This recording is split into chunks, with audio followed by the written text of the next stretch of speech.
Security Minister is with us now. Damien Hinds, of course, want to ask you about Liverpool and what happened, what on earth has happened there. But first, quick thought on the allegations against Stanley Johnson from Caroline Noakes. How will the party be investigating those allegations? So, Kay, I just don't know the details of the allegation that you're talking about, that we've just been hearing about. And what I can say is that, overall, in terms of any harassment of women and broader violence against women and girls, this is an absolute priority for government. I'm not linking that to what's just been said. You'll understand I'm not in a position to be able to comment. But we do take extremely seriously these issues. But I'm sure what you can say is that no matter how far back an allegation goes, if it was as part of a Tory Party conference or an event that was organised by the Conservative Party, you will investigate that, surely?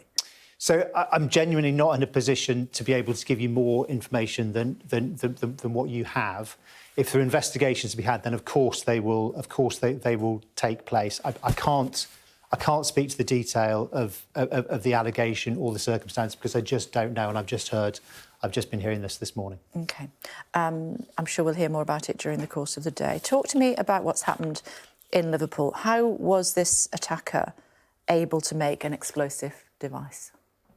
Well, these are matters, of course, that the police are looking into. The investigation is moving at pace. You'll have heard the statement from North West Counter-Terrorism Police that they are discovering more by the hour, but nevertheless, it can take quite some time, could be weeks, before the absolutely full picture is known of how this came about, what the motivation was, if potentially other people were involved, and so on. So we need to leave space and time for the police to do their work. And my thoughts, and yours I know, and all viewers' thoughts, will be with the people of Liverpool. This has been an absolutely terrible event, very upsetting, unsettling for many. I know the police in Merseyside have been putting on extra reassurance, visibility on the streets.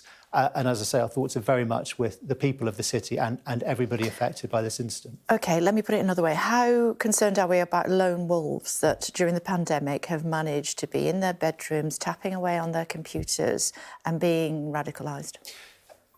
You should be concerned, of course. So, I mean, we use the term lone wolf a lot. Sometimes it can be a little misleading because it gives a certain picture of an individual. But it certainly is true that we've seen a move over time, a shift from these sort of what we call directed attacks, part of a bigger organisation where people are following instructions, sometimes quite complex in their organisation, and move from that to more self-directed, self-radicalised individuals or small groups. Rarely totally alone, because people talk to one another, they take advice, they give hints. But yes, there has been that move.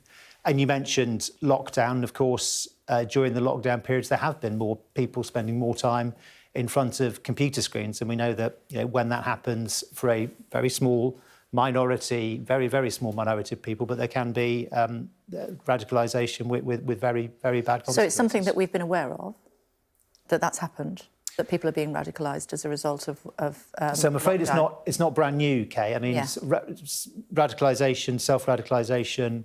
But that's on the internet, the propaganda, the way that people make contact with one another, and so on. That is not a new development. But like a number of things, the trends that we saw through the coronavirus period, through lockdown, have changed modus operandi. And in this case, yes, they will have exacerbated, increased the amount of time that people are spending online, and for some that means very bad consequences. So if we were aware of that, why then in February, at the very height of the pandemic, did we reduce the alert level?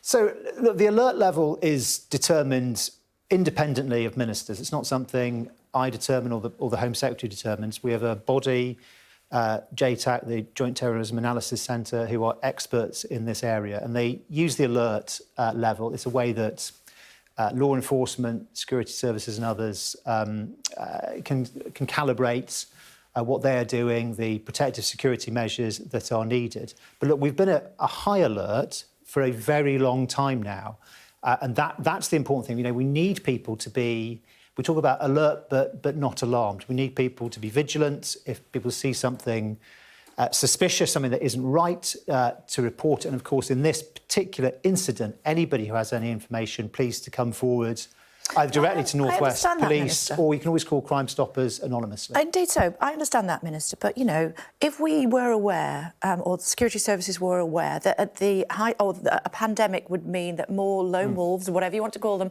pathetic thugs who want to kill women in hospital, or people who were at a remembrance service, if we knew that potentially there were more of them because of the pandemic, why would we reduce the alert level? So the alert level was substantial, meaning an attack was likely. And we reduced it? No, that was it. We reduced it to that? Yes, that was it. And there are different calibrations depending on particular intelligence available at the time. And as I say, these are ways that the public agencies, the law enforcement bodies that keep us safe can help to calibrate their response and what they do. But the alert has been high for a very long period of time. And whenever the alert is high, it means that these things, I'm afraid, sadly, tragically, can happen. And of course, as we have seen, periodically do. Given what we saw in Liverpool at the weekend, was that the right decision? Was what the right decision? That we reduced the alert level?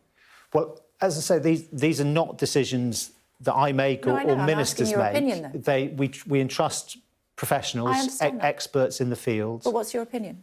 My opinion is I absolutely trust them to make those correct judgments. And can I also just say, Kay, I mean, you know, in my position, I have the privilege of seeing, working with, hearing from the amazing people who work in our security services and in law enforcement, keeping us safe. They are working night and day to protect us from attacks. And although an instance such as this one is appalling, absolutely awful, there are also multiple times when we are protected from this. You know, there have been over 30 late-stage plot disruptions in the last few years. OK, given that you said that you wouldn't call him a lone wolf, what would you call him? I didn't say that, and in fact, if I would say one thing, it's that I can't comment on the detail of this case at all for reasons you'll understand. It's dead. It is a live investigation, and it's very, very important that the police have the actually make any difference to the investigation, whether what your view is of this man. Have the space to be able to do the investigation. Well, and as it's a long time since I read my Essential Law for Journalists, but I know that your comments about what you think about this guy is not going to impact on the investigation. It is. Look, it is a live investigation. There's always the possibility that there may be other people involved. We don't know that. The police have said, you know, asking you what you think about him. If that is the case, then obviously they'll respond appropriately and arrests made if necessary. What do you think of what do you think of the taxi driver? I'm not. Kay, please understand, and I think you do, that I'm not in a position. You can comment on the bravery of the taxi driver. To comment on the details of the case. What I can say is, thank God Mr. Perry is out of hospital. Thank God others were not injured or killed. We can be very, very extremely grateful for that. In the case, in his case, Mr. Perry's case, I mean, he's been through a terrible, terrible trauma, and I think it's important also that he is afforded privacy to deal with that. The chairman of the party was very happy yesterday to say that he thought his bravery went out of, was above and beyond what you would expect. And Kate, look, we're all, of course, immensely pleased and grateful. As I say, that he is now out of hospital. That is a wonderful thing. We are pleased and grateful that others were not hurt. The exact sequence of what has happened has to be something that the police investigate and come forward with over time. OK, I wasn't necessarily asking about that, but OK.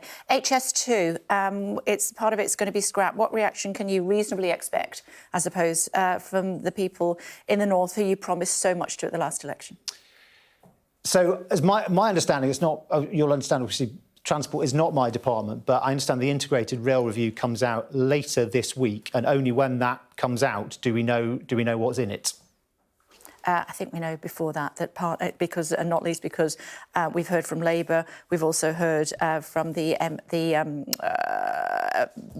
ministers, is not the word I'm looking for, mayors of the towns involved, who are all saying that it's an absolute betrayal that you are scrapping that leg of HS2 that goes up to Leeds?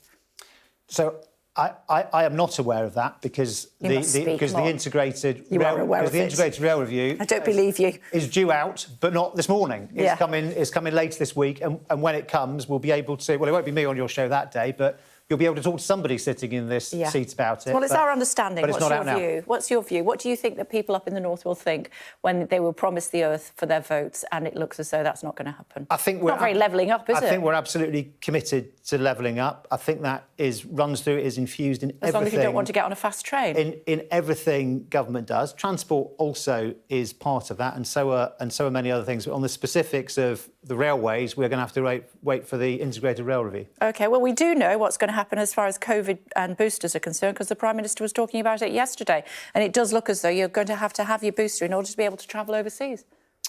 So we want people to get their boosters. The vaccination programme, as you know, has been enormously important and enormously successful. It helps to keep us all safe. We're inching back towards normality. I think that's a good thing. I think it's what people welcome. So my encouragement to everybody is, when you get the invitation to get the booster, to go ahead and do it. Not as successful as you would want it to be. You were aiming for 500,000 people a day being vaccinated. It was only 250,000 yesterday. So I haven't looked at the counter for yesterday, well, trust me, Kate. I will trust those you. are the figures. I always trust you. Thank you. You should. But I think you're making my point for me. Well, I'm not, because I'm saying actually I think I'm doing exactly the opposite, which is, you said 500,000 people a day were going to get their boosters, 250,000, and if you don't have your booster, the suggestion is that you won't be able to go on your holidays. Well, when I say you're making my point for me, what I mean is we want people to get the booster jab, and that is... But you're blackmailing them. I'm not blackmailing anybody. The government is blackmailing people. It's good for... and it is. It's good for all of us. It's good for us as individuals. It's good for us as a society. And this is how we are... with the vaccination program, this has been how we've been able to start to move out of this. Well, it's been a very, very difficult period for so many people, a tragic period for those who've lost loved ones. And the booster jab is the very important next stage. OK, good to talk to you. Thank you very much indeed for joining us. Much appreciated. Thank you.